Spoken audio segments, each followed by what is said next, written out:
বাচ্চার চোখে বা কপালে কাজলের টিপ দিচ্ছেন, লুকানো 5টি ভয়ঙ্কর বিপদ। নজর লাগবে ভেবে আদর করে বাচ্চার কপালে বা চোখে কাজলের টিপ দিচ্ছেন, এই ভালোবাসার আড়ালে বাচ্চার ব্রেইন আর চোখের যে মারাত্মক ক্ষতি হচ্ছে তার 5টি ভয়ঙ্কর দিক আজই জানুন। 1.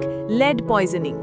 বাজারে কেনা বা ঘরে তৈরি বেশিরভাগ কাজলেই উচ্চমাত্রার লেড বা সীসা থাকে।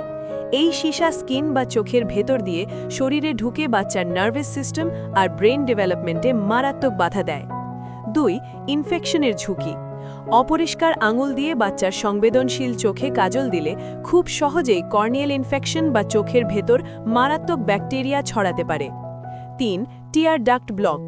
কাজলের কেমিক্যাল বাচ্চার চোখের ন্যাচারাল টিয়ার ডাক্ট বা পানি তৈরি হওয়ার ছোট নালী ব্লক করে দিতে পারে, ফলে চোখ ড্রাই হয়ে যায় এবং মারাত্মক চুলকানি শুরু হয়। 4. অ্যালার্জি ও স্কিন র্যাশ। বাচ্চার স্কিন বড়দের চেয়ে অনেক বেশি সেন্সিটিভ। কাজলের প্রিজারভেটিভ বা কার্বন থেকে কপালে বা চোখের চারপাশে মারাত্মক অ্যালার্জি বা র্যাশ দেখা দেওয়া খুবই সাধারণ ঘটনা। 5.